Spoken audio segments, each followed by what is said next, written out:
પ્રિય વૈષ્ણવવૃંદ, આપણે 2 દિવસની 2 શિબિરમાં જોયું ઉષ્ણકાલનો પ્રકાર અને દીપાવળી દેવ દિવાળી સુધીનો પ્રકાર. એમાં જેને સમજ પડી હોય એ પ્રકારે પોતાના ઘરની રીત પ્રમાણે આપણા પ્રભુની સેવા પહોંચે, અવશ્ય પહોંચે. જે પ્રકાર આપણે વર્ષોથી નાનો પ્રકાર ચાલતો આવ્યો હોય તો મનમાં વિરહ રાખે કે મને સેવાનો પ્રકાર વધારવાનો સમય ક્યારે આવશે પ્રભુ. એમાં ગુજરાતીનો એક પ્રાચીન ઢોળ બહુ સુંદર આવે છે. એવો દિવસ ક્યારે આવશે સોહાગી મારે, એવો દિવસ ક્યારે આવશે.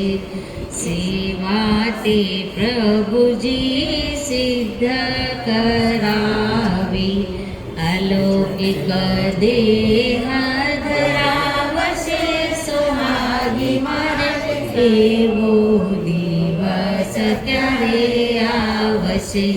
કુંજની કુંજમાં બિરાજેલા શ્રી સ્વામિનીજી, કુંજની કુંજમાં બિરાજેલા શ્રી સ્વામિનીજી, આવ સખી કહીને બોલાવશે સોહાગી મારે, એવો દિવસ ક્યારે આવશે.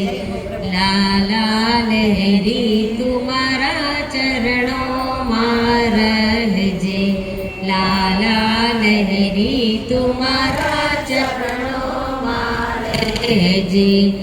એમ કહી શ્રીનાથજી બોલાવશે સોહાગી મારે, એવો દિવસ ક્યારે આવશે, એવો દિવસ ક્યારે આવશે સોહાગી મારે, એવો દિવસ ક્યારે આવશે. તો આ ધોળની ભાવના કરીને, આ ધોળને શીખીને આપણા હૃદયમાં નિત્ય વિરહ કરીને ગાવું કે પ્રભુ મારા માટે એવો દિવસ ક્યારે આવશે કે આપ મારા હાથની વધારેમાં વધારે સેવા આરોગતા લેતા જશો, સેવા અંગીકાર કરતા જશો અને મને આનંદ પ્રાપ્ત કરાવશો. આપણને આનંદ આવે એ માટે સેવા નથી. આપણને તો આનંદ આવે ને આવે જ આપણા સ્વરૂપનું દર્શન કરીને, પણ આપણા પ્રભુને આનંદ આવે એને કહેવાય સેવા. આપણા પ્રભુને આનંદ આવ્યો ક્યારે જાણવું? અચાનક કોઈ વૈષ્ણવ ઘરે આવે બતાવ્યા વગર, કયા વગર કે આજે તો તમારે ત્યાં મારે રોકાવાનું છે, મહાપ્રસાદ લેવાનો છે. જ્યારે મહાપ્રસાદ લેવા માટે કોઈ પણ વૈષ્ણવ વગર બોલાવ્યા વગર, આપણા કોઈ વિચાર કર્યા વગરના જે આપણે સોચ્યો પણ ન હોય એ આવે તો આપણે સમજવાનું કે આજે આપણા પ્રભુ ક્ષણિક આપણાથી આનંદ આવ્યા, આજે પ્રસન્ન થયા આપણા પ્રભુ અને આજે આનંદમાં છે, વિરાજે છે મારો નાથ. તો એવો ભાવ રાખવાનો અને આવ્યા ગયા વૈષ્ણવોનો સન્માન પૂર્ણ ભાવ અને પ્રેમથી કરવાનો. એને શ્રી કૃષ્ણ સ્મરણ અવશ્ય કરવાના. જય શ્રી કૃષ્ણ. એના હૃદયમાં બિરાજેલા કૃષ્ણ પ્રભુની જય હો. આપણે કંઈ એને સન્માન આપવા માટે જય શ્રી કૃષ્ણ નથી બોલતા, આપણે એના હૃદયમાં બિરાજમાન પ્રભુની જય બોલીએ છીએ કે જય શ્રી કૃષ્ણ. વૈષ્ણવ બે હાથ જોડીને જય શ્રી કૃષ્ણ કરવાના. ખાલી મોઢેથી બોલી દઈએ કે તારા હૃદયમાં બિરાજમાન પ્રભુની જય હો, જ્યારે એના હૃદયમાં પ્રભુ બિરાજે છે તો આપણે એનાથી કોઈ પણ કઠોર શબ્દ કહેવાય નહીં, કારણ કે એના હૃદયમાં પ્રભુ બિરાજે છે. જો આપણા એ કઠોર હૃદય એના હૃદયને સ્પર્શી ગયા તો હૃદયમાં તો ઠાકોરજી બિરાજે છે. તો એ ઠાકોરજીને લાગે કે નહીં કે મારા ભક્તને, મારા વૈષ્ણવને શું કહી દીધું આ. તો એવા કોઈ પણ શબ્દો કઠોર આપણા મોઢેથી નીકળવા જોઈએ નહીં કે જેનાથી સામેની વ્યક્તિને દુઃખ પહોંચે, પીડા પહોંચે કે એને કોઈ પણ પ્રકારનો કષ્ટ થાય. આપણે એને સુખ ન આપી શકીએ તો કાંઈ વાંધો નહીં, પણ દુઃખ તો ન જ આપવું. કોઈ પણ વૈષ્ણવ સાથે ઊંચા અવાજે વાત કરવાની નહીં. એ વાત ક્ષણે ક્ષણે ધ્યાનમાં રાખવાની કે એના હૃદયમાં પ્રભુ બિરાજે છે, એના પ્રભુ એના માથે બિરાજે છે. એ ક્યાં બિરાજ છે? જઈને એના હૃદયમાં જ એનું સ્થાન છે. એના હૃદયમાં એના પ્રભુ બિરાજે છે. મને કોઈ અધિકાર નથી કે હું એને બે શબ્દ કહી શકું, કઠોર શબ્દ કહી શકું કે એને વળી શકું. કોઈ વૈષ્ણવને વળવાનો અધિકાર નથી. તો આપણે અનાધિકાર ચેષ્ટા ન કરીએ અને આપણે સેવામાં બી બહુ આગળ વધી જઈએ છીએ. ઘણી વખત આપણે આપણા સેવાનો જે અનુભવ પ્રભુ દ્વારા આપણને થયો હોય, પ્રભુએ કૃપા કરીને આપણને અનુભવ કરાવ્યો હોય, તો એ અનુભવ આપણે ઝટ દઈને બીજા વૈષ્ણવને કહેવા માટે તલ પાપડ રહીએ. ક્યારેય કોઈ મળે અને કહું, મને તો આજે મારા લાલાએ એમ કીધું, મને તો આજે મારા ઠાકોરજીએ એમ કીધું. ઠાકોરજી એમ કહે ને તો એટલા માટે ન કહે કે આપણે બીજાને કહીએ, એટલા માટે કહે કે હું તને આનંદ કરાવું છું, એ તું તારા હૃદયમાં રાખ. પદમાં પણ કહ્યું છે, પ્રીત હિયે મેં રાખીએ પ્રગટ કિયે રસ જાય. જે એમાં રહેલો રસ હોય એ તો મોઢામાંથી શબ્દો આપણા નીકળતા જ રસ વયો જાય. પછી રસ વગરનું સૂકું સૂકું તો ગળામાં ખૂચે, આત્મામાં ખૂચે, મનમાં ખૂચે, બધે ખૂચે. એટલે જે પણ અનુભવ થયો હોય એ આપણા સ્વયંના પૂરતા જ રાખવું. આપણા ગુરુદેવ સન્મુખ કહી શકાય છે, પરંતુ બીજા કોઈને ક્યારેય પણ આપણી બડાઈ કરવા માટે નહીં કહેવાનું. તો આપણે કાલે ક્યાં સુધી પહોંચ્યા હતા સેવા પ્રકારમાં? પછી આપણે મકર સંક્રાંતિ ઉપર આવ્યા હતા. તે મકર સંક્રાંતિની ભાવનામાં લખે છે કે પુણ્ય સંક્રાંતિ કહે, એને કહે પુણ્ય સંક્રાંતિ, એટલે દાન પુણ્ય કરવાનો દિવસ. એ દિવસે આપણા હાથે કોઈ પણ પ્રકારનો લૌકિકમાં પણ દાન થવું જોઈએ. દાન કરીએ તો આપણને પુણ્ય મળે એના માટે નહીં, એ દાનનો જે પણ સારો ફળ આપણને મળે એ ફળ મળવાથી મારા પ્રભુમાં મને સેવામાં વધારે વિનિયોગ હું થઈ શકું. અને મગજથી જો પુણ્ય મળશે તો થોડીક તો મગજમાં આપણે શાંતિ રહેશે, દિમાગમાં આપણે જો લૌકિક છે થોડો કષ્ટ આપણો દૂર થશે. તો એ દૂર થાય એટલે હું મારો સારો સમય ઝટ મારા પ્રભુમાં લગાવું. એ ફળની આશાથી જ પુણ્ય કરવાનું. કોઈ પણ બ્રાહ્મણને પુણ્ય કરી શકાય. તે દિવસે તલનું દાન અવશ્ય કરવામાં આવે છે, પણ એ પહેલા આપણા પ્રભુને તલ અરોગાવવાની હોય છે. તલની સામગ્રી, ગોળ અને તલનો મુખ્ય છે પ્રકાર. ખાંડવાળી જે તલની સામગ્રી કરીએ છીએ એ અલગ વાત છે, પણ ગોળની સામગ્રી તલ સાથે કરવાની. જે તલના લાડુ આપણે કહીએ, તલ પાપડી આપણે કહીએ, એ બધી સામગ્રી સિદ્ધ કરીને આપણા પ્રભુને અવશ્ય આરોગાવી જોઈએ. એ દિવસે તો ઠાકોરજી જે દિવસની જે મુખ્ય સામગ્રી હોય સેવામાં, એ સામગ્રીની, એ સેવાની, એવા શૃંગારની, એવા આભરણની, એવા વસ્ત્રોની પ્રભુ રાહ જોતા હોય છે કે આજે મારો આ દિવસ છે તો આજે મારો સેવક મને આ કરશે.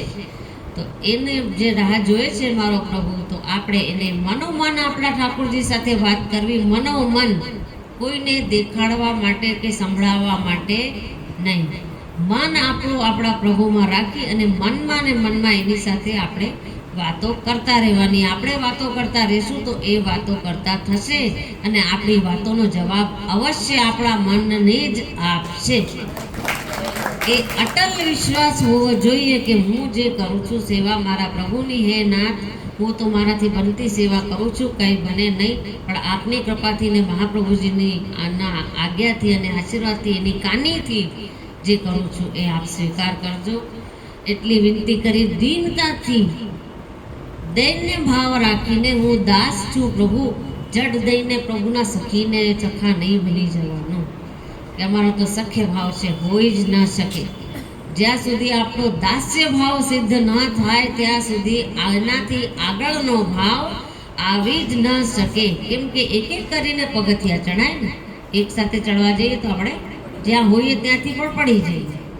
એના કરતાં આપણે નીચેથી જ ચડવાનું પ્રારંભ કરવાનું, અને જે સખ્ય ભાવ રાખવાનો હશે તો પ્રભુ સ્વયં આપણા હૃદયમાં ભાવ જગાડશે કે આજે હવે તું મારી સખી છે. એ ભાવ જ્યારે આપણા પ્રભુ સન્મુખ આપણા હૃદયમાં આવે ક્ષણિક પણ, તો જાણવાનું કે આજે મને સખ્ય ભાવનો દાન મારા પ્રભુએ કર્યો.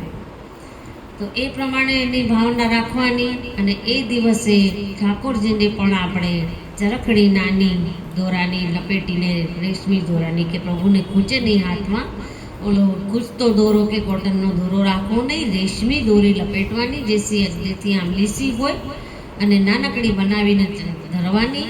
અને એક ચાંદીની પતંગ અથવા તો એ તો ચાંદીનો એક આટલો કટકો લઈને પતરા જેવું બનાવડાવી લઈએ તો આપણા માટે કોઈ ભારે વસ્તુ નથી, કોઈ મોંઘું પડે નહીં. એ પ્રભુ સન્મુખ બાંધીને અવશ્ય ધરાવવું અને પ્રભુને વિનંતી કરવી, વાલા પતંગ આપ પણ ઉડાડજો. આ જે દોર છે એમાં અમે છીએ, અમારો ભાવ છે એ આપના હાથમાં રાખજો પ્રભુ. અમે ક્યાંય દોરીથી છૂટા ન પડી જઈએ, બસ એ જ વિનંતી કરીએ છીએ. એવો ભાવ રાખીને આ મકર સંક્રાંતિનો આપણે ઉત્સવ કરો. પ્રભુને સાદી ચંદ્રિકા જ આવે છે અને છીટના વસ્ત્રો આવે. આવી રીતના છીટના વસ્ત્રો આવે એ અનેક કલરના અલગ અલગ આવે. એક જ વસ્ત્રની જોડી સિદ્ધ કરીને રોજ નહીં ધરાવવાની. લાલ છીટના વસ્ત્ર, લીલી છીટના વસ્ત્ર, કેસરી છીટના વસ્ત્ર, પીળી છીટના વસ્ત્ર, સફેદ છીટના વસ્ત્ર, અલગ અલગ છીટના વસ્ત્રો જે 15 દિવસ એના ચાલે એ દિવસોમાં છીટના વસ્ત્ર આવે. અને શિયાળાની ઋતુ આવી ગઈ હોય છે, જાન્યુઆરીમાં આવે એટલે અંદર આત્મસુખનો વાઘો અવશ્ય ધરાવો.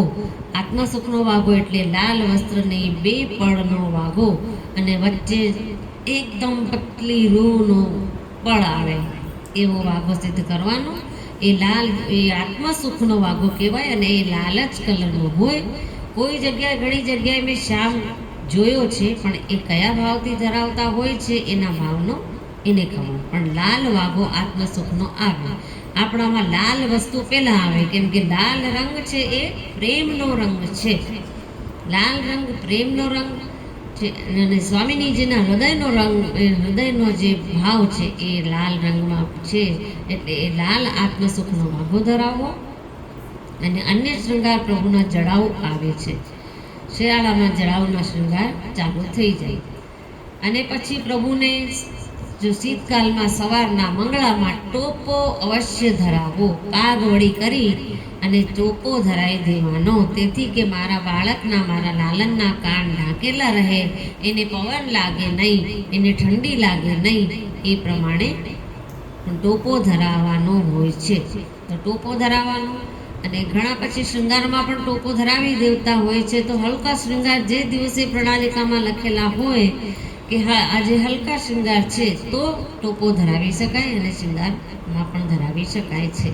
પણ ટોપો મંગળામાં અને શૃંગાર વળ્યા કર્યા પછી શેન ટોપો અવશ્ય આવે. ટોપો ધરાવી દેવાનો. હા, અને એ બધું જે પછી ગદ્દલ આવે, ફલ્ગુલ આવે, ઠાડા સ્વરૂપને બંડી આવે. ગદ્દલ ફલ્ગુલ જે પણ ધરાવીએ એને પણ આપણે સીગડી સન્મુખ ઠાકોરજીને રાખીએ છીએ.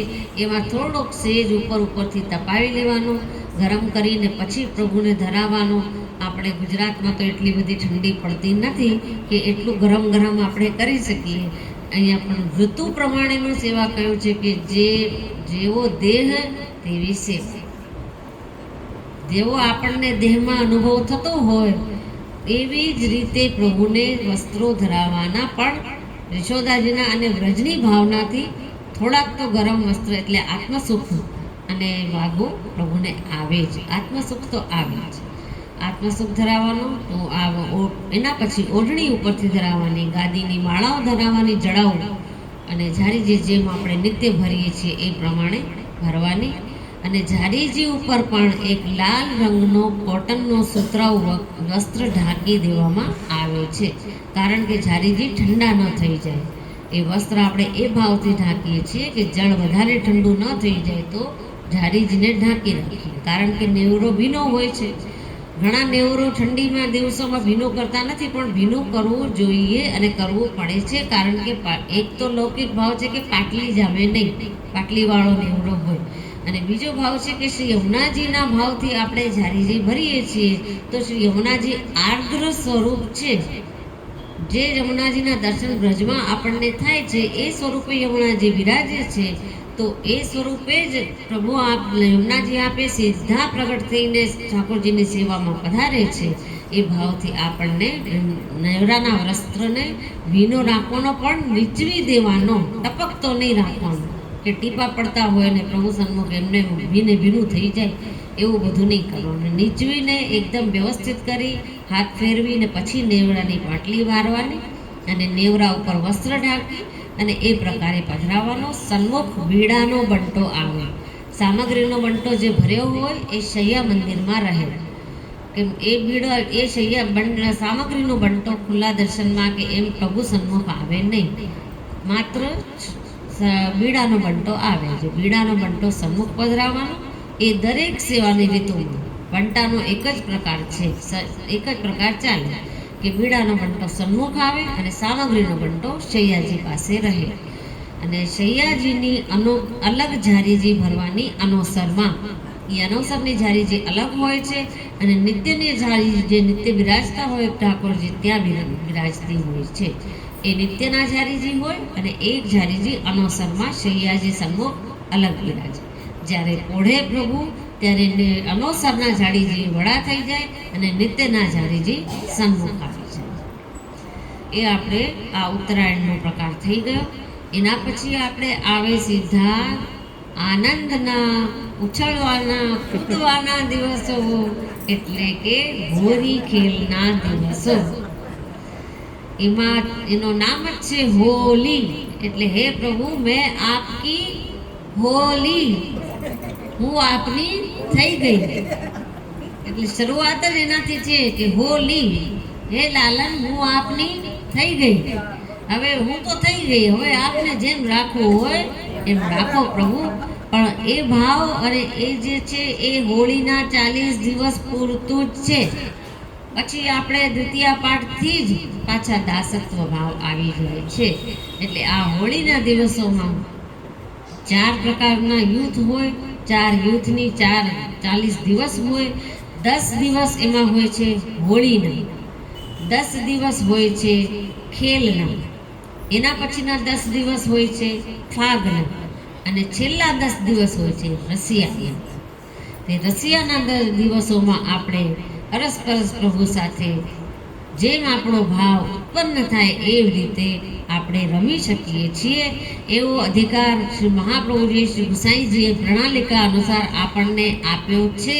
એ આપણા અહોભાગ્ય છે. એ ભાવ ભૂલવાનો નહીં કે પ્રભુએ આપણને એવો અધિકાર આપ્યો છે કે એવો ત્રિલોકીનો નાથ જેને ઋષિ મુનિઓ જપે છે મળતા નથી.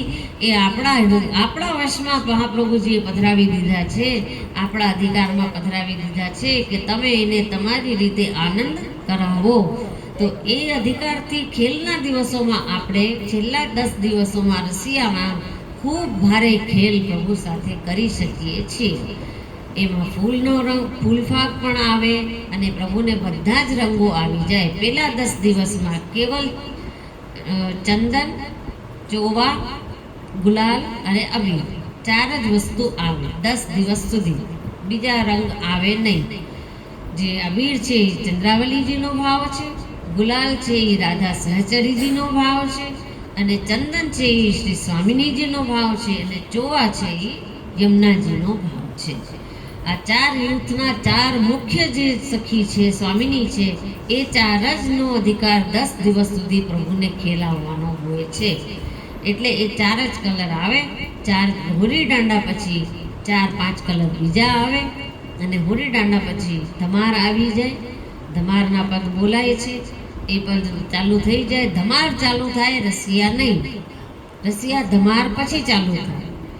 ધમાર આવી જાય, રાગ બદલી જાય, અને પહેલાના 10 દિવસો તો એક જ રાગ રહે, વસંત રાગ. આપણા પ્રભુના પગ જાગાડવાથી લઈને પોઢાડવા સુધીના વસંત રાગમાં ગાવાના પદો આવે પહેલા 10 દિવસોમાં. એના પછી રાગ ખુલી જાય. હોળી દાંડા પછી તો કાફી રાગ આવવા માંડે, પછી માલો આવે. બધા રાગ ખેલના દિવસોમાં આવે. અને એ રાગમાં આપણાથી રાગ આવડતા હોય તો ઠીક છે, શીખવાની કોશિશ કરવાની. ન આવડતા હોય તો મનમાં ખેદ રાખવાનો નહીં. રૂપા પોરિયાએ પણ કીર્તન ગાવ્યા હતા, તો તો શ્રીનાથજીને એક દિવસ કીર્તન ના સંભળાયું તો શ્રીનાથજીને ઊંઘ ના આવી, આંખ નેત્ર લાલ થઈ ગયા કે આજે રૂપાપોરિયાએ ગાયું નહીં એટલે હું આખી રાત સૂતો નથી. તો આપણો રાગ ગમે તેવો હોય પણ આપણા રાગથી જ આપણા પ્રભુને કીર્તન સંભળાવવાના. પ્રભુ એનાથી જ રાજી છે કે તારી વાતે મને પધરાવ્યા છે, તું જે કરીશ એ હું સ્વીકાર કરીશ. બીજાને આપણે ચલાવી દેવાનું ટેપ એ જુદી વાત છે કે આપણે સુંદર કીર્તન સાંભળવા માટે એવું કરીએ ખુલ્લા. જ્યારે આપણે સેવામાં લાગેલા હોઈએ ત્યારે પ્રભુને કીર્તન સંભળાય એટલા માટે એ કીર્તન ચાલુ કરી શકીએ છીએ આપણે. એવું નથી કે એ નહીં ચાલુ કરવાના, કેમ કે ખાલી પ્રભુ બિરાજતા હોય, આપણે બીજી સેવા કરતા હોઈએ. ઠાકોરજી સન્મુખ કંઈક ને કંઈક ભોગ જરૂર અવશ્ય રાખવાનો. દૂધગરનો પ્રભુને ખાલી એકદમ નહીં બિરાજમાન કરવાના, કેમ કે ઠાકોરજી નાના છે, એને ગમે ત્યારે ભૂખ લાગે અને આપણે હોઈએ બીજી સેવામાં તો આપણને ખબર ના પડે તો આપણા પ્રભુ ભૂખ્યા થાય, એને શ્રમ પડે. એટલે કોઈ પણ સામગ્રી દૂધગરની ઢાંકેલી પ્રભુ સન્મુખ અવશ્ય રાખવાની. ભલે એક પેંડો રાખો તમે કે એક દૂધગર રાખો, પણ રાખો અવશ્ય અને પછી બીજી સેવામાં લાગો. અને ત્યારે પ્રભુને કહેતા જવાનું, આવું છું લાલા, આવું છું પ્રભુ, હમણાં આવી એવો ભાવ હૃદયમાં રાખીને પ્રભુને સાંત્વના અપાવતા રહેવાનું કે હું દૂર ગઈ નથી પ્રભુ આપનાથી, હું હમણાં આવું જ છું, સેવામાં જ આવું છું. એવી રીતના આ ભાવ રાખીને સેવા કરવાની. ખેલની જે ભાવના હોય છે એમાં અનેક ભાવોના, અનેક વ્રજ ભક્તોના ભાવ હોય છે ખેલના દિવસોમાં, જેનાથી આપણે પ્રભુને ખેલાવી શકીએ છીએ. એમાં લીલા રંગનો ભાવ અલગ હોય, શ્યામ રંગ તો આવે નહીં પણ બ્લુ કલર આવે છે, અને કેસરી રંગ આવે, પીળો રંગ આવે, લાલ ગુલાલ આવે, લાલ રંગ પણ આવે. એ બધા જ કલર આવે, એના અલગ અલગ ભાવથી પ્રભુ રમે છે. અબીર આવે, અબીર તો ચંદ્રાવલીજીનો ભાવ છે, એ ચંદ્રાવલીજીના ભાવથી પ્રભુ રમે છે. અને ભીનો કલર આવે, ભીનો રંગ આવે, એનાથી પણ પ્રભુ રમે છે. ભીનો રંગ આપણે કેસુડો ઉકાળીને એમાં સેજ જરાક અમથો ચૂનો પધરાવીને ઉકાળવાનો, એટલે કેસુડામાં કલર આવી જાય. એ પ્રકાર કરીને છાનીને ગાળીને સેવા તો ઠંડો કરીને સાવ પછી પ્રભુ સન્મુખ પધરાવવાનું. અને એ કેસુડામાં પણ સેજ 2 બૂંદ અત્તરની પધરાવી દેવાની, એટલે પ્રભુને સુગંધ આવે અને સોહાય. તો એનાથી પ્રભુને રમાડવાના, ખેલાવાના. આપણે 40 દિવસનો આનંદ લેવાનો, ખૂબ આનંદ લેવાનો આપણા પ્રભુનો. અને આપણે આનંદ લઈએ પછી આપણને વિચાર થાય કે એ બધું કરીને અમે જ્યારે પરવારીએ ત્યાં તો ક્યારે જઈએ હવે મંદિરોમાં ને હવેલીઓમાં, એ પ્રશ્ન હોય છે. પણ આપણી સેવાથી જ્યારે આપણને સમય મળી જાય, આપણી સેવા પૂર્ણ થઈ જાય, આપણી જે સેવા પૂરતી હોય એટલી થઈ જાય, પછી આપણે ઠાકોરજીના દર્શન કરવા મંદિરમાં જઈએ. કારણ કે નંદરાજ જે વ્રજભક્તો હતા એ પોતાના ઘરે, એના ઘરે પણ ઠાકોરજી પધારતા, અને વ્રજભક્તો દોડીને પણ નંદરાયજીના ઘરે જતા અવશ્ય કે આપના ઠાકોરજી આજે શું કરી રહ્યા છે, એટલે જોવા માટે, શીખવા માટે, સેવા પ્રકાર શીખવા માટે કે અહીંયા પ્રભુને આજે શું ધરાવવામાં આવ્યું છે, કેવી રીતે ધરાવવામાં આવ્યું છે. તો એ પ્રકાર જાણવા માટે, જોવા માટે, શીખવા માટે આપણે મંદિરોમાં જવું, મંદિરોમાં જઈને સેવા દર્શન કરવા, પ્રભુના સ્વરૂપને હૃદયમાં આપણે હૃદયથી દર્શન કરવા. અને એકબીજા સાથે લૌકિક વાતો કરવાની નહીં, એ બહુ ખરાબ આપણી ટીમ છે કે મંદિરોમાં આવીને આપણે મારી તારી કરીએ છીએ, એનાથી પ્રભુ દુઃખી થાય છે. કેમ કે પ્રભુ આપણી વાતો સાંભળે છે, જે સ્વરૂપ બિરાજે છે એ સાંભળે છે કે આપણે શું બોલી રહ્યા છીએ. તો એને સાંભળીને એને આપણી લૌકિક લેવા દે, તારી મારીથી શું લેવા દે, એ સાંભળીને પ્રભુ નારાજ થાય, પ્રભુ દુઃખી થાય. નારાજ તો ના થાય પણ દુઃખી થાય. એને દુઃખ થાય કે મારા પ્રભુ, મારા આ સેવકને મહાપ્રભુજીએ શું કહીને પધરાવી દીધું છે અને આ શું કરે છે. એ સાંભળીને પ્રભુને ક્ષેમ થાય, એટલે ક્ષોભ પ્રભુને પડે, શ્રમ પડે એવું આપણે નહીં કરવાનું. ના કંઈ બોલતા આવડે તો મૌન રહેવાનું, અને મનમાં અષ્ટાક્ષરનું રટણ કર્યા કરવાનું. અને હવેલીમાં આવીને આપણે ભગવદ નામ જેટલા લેવાય એટલા લઈ શકીએ છીએ. હવેલીમાં બેસીને પ્રભુ સન્મુખ આપણે પાઠ પણ કરી શકીએ છીએ, પાઠ આપણા ઘરે આપણા પ્રભુ સન્મુખ પણ કરી શકાય, પણ ખાલી સમયમાં જ્યારે ભોગ આવતા હોય, એટલી વાર ટેરો આવેલો હોય તો આપણે એક પાઠ કરી લઈએ. શૃંગાર ધરાવીને પછી પ્રભુ સન્મુખ બેસીને કૃષ્ણાશ્રયનો પાઠ અવશ્ય કરવો જોઈએ. કૃષ્ણાશ્રય ઠાકોરજી સન્મુખ જ થાય છે. કૃષ્ણાશ્રયનો પાઠ કરવાનો. અને રાજભોગમાં તુલસી સમર્પતી વખતે ગદ્ય મંત્ર અવશ્ય બોલવાનો અને આપણા ગુરુદેવની કાની અવશ્ય પ્રભુને આપવાની. અને બધી સેવા કરી લીધી, આપણે ત્રણેય ઋતુનો પ્રકાર જોઈ લીધો, પણ એક વાત ઉપર આપણે ધ્યાન દીધું નથી. કઈ વાત? કે આપણે બધું કરીએ પણ બધી સેવાથી પહોંચી પરવારીને પ્રભુના ચરણ સ્પર્શ ના કરીએ તો એટલે ચરણ સ્પર્શ કરતા આપણે કોઈ દિવસ ભૂલવાનું નહીં. રાજભોગ થઈ જાય, રાજભોગ સરી જાય, પછી આપણે હાથમાં અત્તર લઈ અત્તર સમર્પી અને પ્રભુનો પેલા ડાબો ચરણાવી, પછી જમણો ચરણાવી અને પછી પાછો ડાબો ચરણાવી, એવી રીતના પ્રભુને ચરણને સ્પર્શ કરીને આપણા આંખમાં અંજનની જેમ આંજી દઈએ, મસ્તકથી લગાડીએ અને હૃદયમાં લગાડીએ. એવી રીતના ચરણ સ્પર્શ અવશ્ય કરવાના. એ તો એક વાર નહીં, 2 વારમાં થાય તો 2 વખત કરી લેવાના, કોઈ વાંધો નથી, પણ ચણપસ કર્યા વગર ના રહેવાનું નહીં, નહીં તો દાસ્ય ભાવ આપણામાં આવશે નહીં. ચરણ સ્પર્શ તો અવશ્ય કરવાના અને કરવાના. ગુરુદેવની સન્મુખ જઈએ તો પણ ચરણ સ્પર્શ કર્યા વગર નહીં રહેવાનું. દંડવત ચરણ સ્પર્શની આજ્ઞા લઈ ચરણ સ્પર્શ દંડવત કરીને પછી જ સન્મુખમાં ગુરુદેવ સન્મુખ પણ બેસવાનું. આજ્ઞા લઈને ચરણ સ્પર્શ કરવાનું, એમ પ્રભુની પણ આજ્ઞા લઈને પછી ચરણ સ્પર્શ કરવાનું. આ ખેલના દિવસો, ઉત્તરાયણના દિવસો અને ખેલના દિવસોની ભાવના હતી, એ પૂરી થઈ. હવે આપણે આવે છે ફાગણ મહિના પછી ચૈત્ર મહિનો. ચૈત્ર મહિનો આપણા માટે બહુ જ ઉત્તમ અને સરસ માસ આવે છે. શું કામ? કે એમાં આવે નવ સંવત્સર, એટલે નવો વર્ષ. આ ઇંગ્લિશ લોકો નવા વર્ષની, હેપી ન્યૂ યરની ને આની ને તેની ને કેટલી બધી ઉજવણી કરતા હોય, લૌકિકમાં આપણે જોઈએ છીએ. એવી ઉજવણી કરવાનો આપણો નથી આપણામાં પ્રમાણ, પર આપણે તો ઉજવવાનો છે. આપણે ચૈત્રી એકમ જે આવે, નવ સંવત્સર, સંવત્સરનો ઉત્સવ જ્યારે આવે, એ આપણું બેસતું વર્ષ છે, નવું વર્ષ છે. ગુજરાતીઓમાં તમારે બીજું બેસતું વર્ષ હોય છે, એ મને ખબર છે, પણ એ તમારે લૌકિક પ્રમાણે જે છે એ આપણા પ્રભુમાં માનવામાં આવતો નથી. ચૈત્ર મહિનામાં જે સંવત્સર આવે એ જ નવ સંવત્સર છે. એટલે સંવત્સર એ દિવસથી પ્રભુનો નવો સમય શરૂ થાય. અને પ્રભુ તો નવનીતલાલ છે, નિત નવ દર વર્ષે પ્રભુનો નવો સમય શરૂ થાય કે આ સમયે આ વર્ષે મારા માટે મારો સેવક કંઈક નવું કરશે. તો નવ સંવત્સરના દિવસે પણ પ્રભુની નવી જોડ સિદ્ધ કરવી, અવશ્ય કરવી. નવા વસ્ત્રો સિદ્ધ કરીને પ્રભુને ધરાવવાના. આપણે કેમ એકને એક સાડી કેટલા દિવસ ચલાવી, આપણે નવી ખરીદીએ કે નહીં? હવે તો આ જૂની થઈ ગઈ, ચાલો ને આપણે નવી લઈ લઈએ. તો આપણા પ્રભુને કેમ વર્ષો વર્ષ એને એ વસ્ત્ર શું કામ? નવા વસ્ત્ર સીવવાના. આપણા હાથે, મેં કીધું તું તમને કે સિદ્ધ કરવાના, આપણા હાથે સીવવાના અને પ્રભુને ધરાવવાના.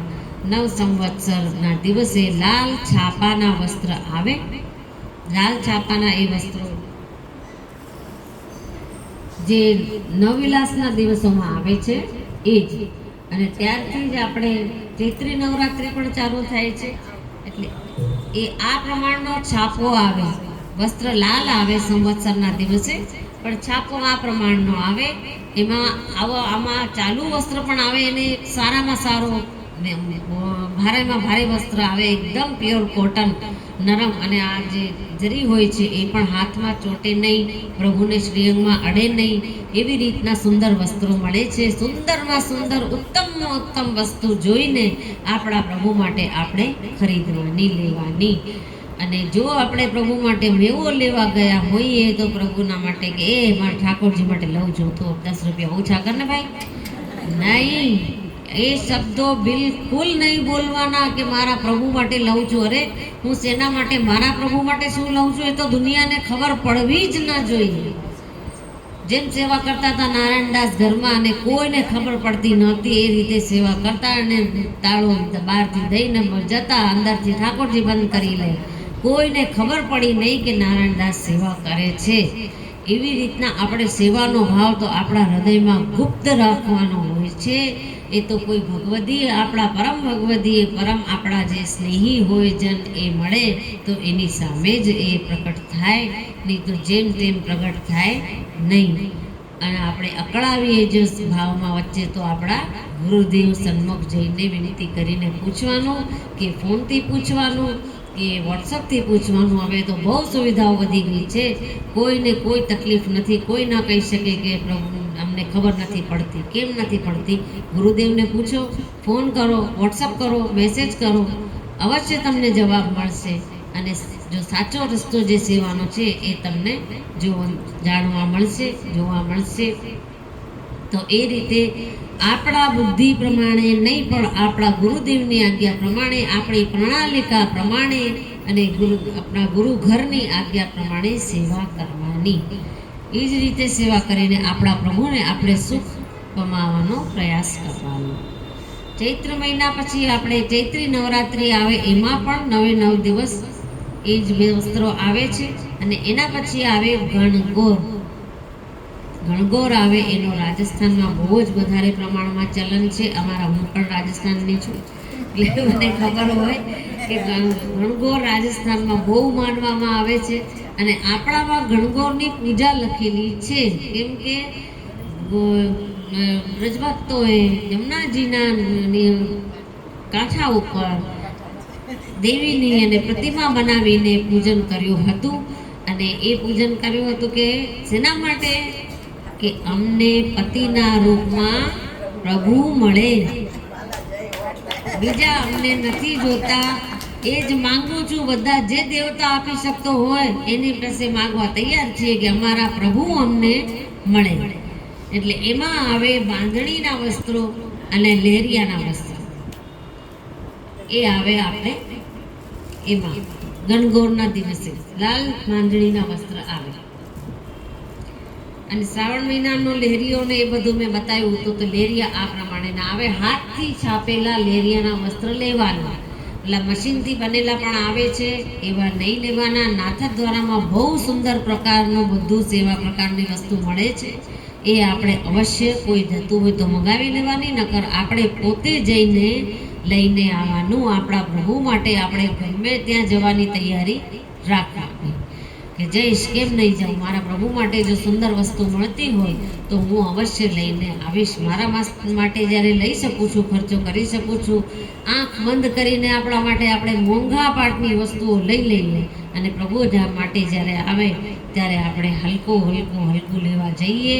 એ આપણો ભાવ આટલો આપણામાં કચાશ છે, આપણામાં કમી છે, એટલે આવું કરીએ છીએ. બધા ઘણા વૈષ્ણવોના ઘરે મેં જોયું છે કે શૃંગારની જ્યારે અમે જોવા ગયા તો પ્લાસ્ટિકના મોતીઓની માળા, ખોટા મોતીઓની માળા અને બજારમાં તૈયાર મળતી હોય એ પ્રકારેની માળા, જે સુહાઈની આપણને ચમકવાળીને ખૂંચવાવાળીને એ પ્રકારની માળા એવી ધરાવતા હોય છે. હજી ગામડાના ઘણા વૈષ્ણવો એવા છે જેને સમજ નથી, તો એ જ પ્રકારના જે ચાલ્યા આવ્યા છે વર્ષોથી એ જ કરે છે. પણ એવું નહીં કરવાનું. સાચા મોતી, સાવ સાચા મોતી બહુ મોંઘા પડતા હોય, ન લઈ શકો તો એમાં પણ રસ્તો રાખ્યો છે કે જેકો મોતી મળે છે, ચાઇનીઝ મોતી તો નહીં લેવાના, પણ જેકો મોતી મળે છે એ બી સુંદર આવે છે. એ ઝીણામાં ઝીણા મોતી લઈને આપણા સ્વરૂપ પ્રમાણેના સાઈઝના આપણે શૃંગાર સિદ્ધ કરવાના. શૃંગારનું પણ શીખી લેવાનું.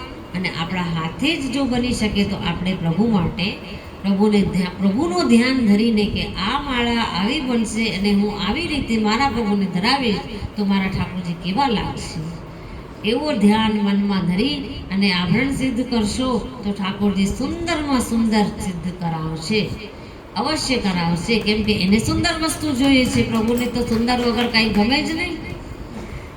પણ આપણું આ લૌકિક સૌંદર્ય નહીં, પ્રભુ આપણા અંદરનો સૌંદર્ય જોવે છે કે તારા હૃદયમાં ભાવ કેવો છે, કેટલો સુંદર ભાવ છે. એ ભાવને પ્રભુ અનુભવ કરી લે છે. આપણે ભલે અનુભવ ન કરી શકતા હોય પણ પ્રભુ અનુભવ કરી લે છે. એક દિવસ ના આવે માખણ તો આપણે કે આજે કાંઈ વાંધો નહીં, આજે નથી તો હવે ચાલશે ચાલશે એ આપણે કહી શકીએ. પ્રભુ કે મને નહીં ચાલે, મને તો જોઈએ જોઈએ અને જોઈએ.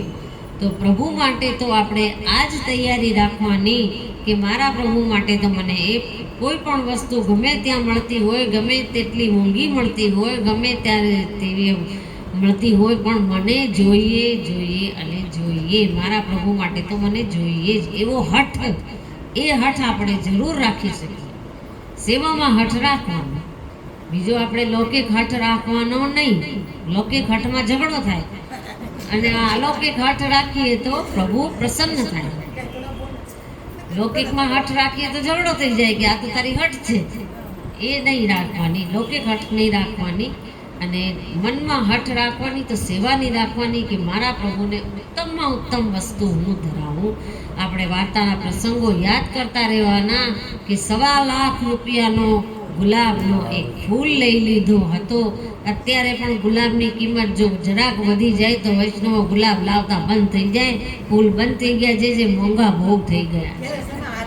1.25 લાખનો ગુલાબનો ફૂલ લઈને શ્રીનાથજીના મસ્તક ઉપર ધરાવ્યું. શ્રીનાથજીનું મસ્તક નમી ગયું કે આજે આ સેવકે તો ગજબ કરી દીધી કે આપનો આ સેવકે મને આ સુંદર ફૂલ ધરાવ્યું, જેથી હું એના ભાવના વજનથી ઝૂકી ગયો છું. તો એવા આપણા પ્રભુને ક્યારે ઝૂકવાનો મોકો મળે કે જ્યારે એ આપણો એવો ભાવ જોવે 84,252 જેવો, ત્યારે આપણા પ્રભુ પણ આપણા વશમાં થઈ અને પ્રેમથી આપણી સાથે હસે, બોલે, આપણને અનુભવ કરાવે, સ્વપ્ન દ્વારા દર્શન આપે કે મનમાં કોઈ ભાવ ઉત્પન્ન કરે. એ બધી જ પ્રભુની લીલાઓ છે અને એ કરાવે જ છે. અમને તો અમારા પ્રભુ ક્યારેય દર્શન દેતા નથી, એવો ભાવ તો મનમાં રાખવાનો જ નહીં. એ દર્શન આપે જ છે. ઓળખવાની આપણા નેત્રોમાં અને હૃદયમાં શક્તિ હોવી જોઈએ, ભાવ હોવો જોઈએ કે આપણે ઓળખી શકીએ કે આ કામ થવાનું નહોતું, આવું થવાનું જ નહોતું અને થઈ ગયું. કેવી રીતે? પ્રભુની કૃપાથી. એને અનુભવ આજ અનુભવ. અને જે દિવસે આપણા પ્રભુ આપણને સેવામાંથી બેસીને આપણે સેવા કરતા હોઈએ અને ઘડી ઘડી ભૂલ પડે, આજે જળ લેવાનું ભૂલી ગઈ, આજે આ લેવાનું ભૂલી ગઈ, ઘડી ઘડી ઊભા થવું પડે, ઘડી ઘડી બેસવું પડે, આપણી રીતે થાય તો વિચારવાનું કે આજે પ્રભુ આપણી સાથે દોડા દોડી રમી રહ્યા છે.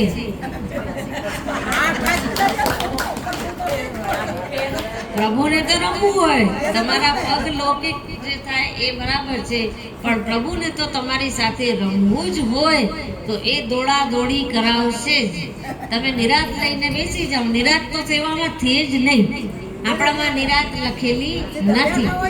નિરાતે તો આપણે રહેવાનું જ નથી. નિરાત લીધી તો પૂરું થઈ ગયું, પછી સેવા આગળ વધારવાનું મન જ ના કરે, કેમ કે નિરાત આવી ગઈ.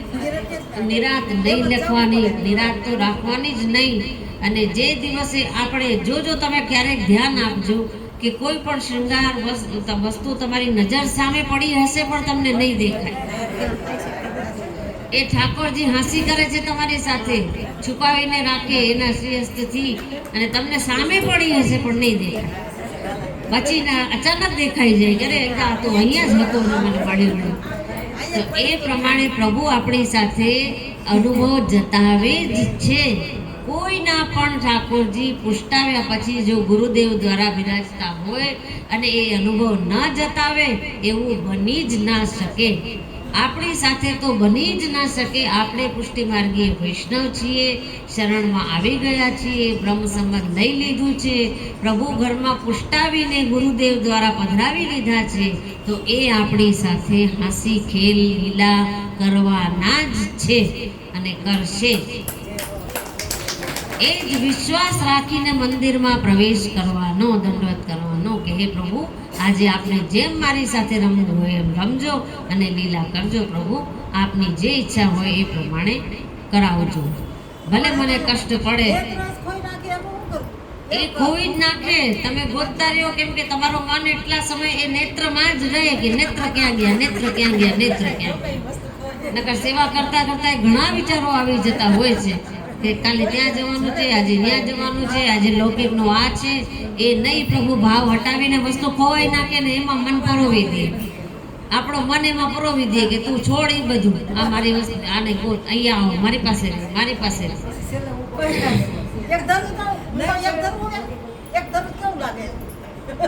એ દિવસે પ્રભુને આપણે બીજા નેત્ર ધરાવી દેવાના અથવા લગાવના નેત્ર ધરાવવાના, ટીકી બનાવીને ધરાવવાની, અને જડી જાય તો લઈને તરત જ ધરાવી દેવાનું અને પ્રભુ પાસે હસતા હસતા સેવા કરવાની, હસતા મોઢે પ્રભુ સન્મુખ જવાનું.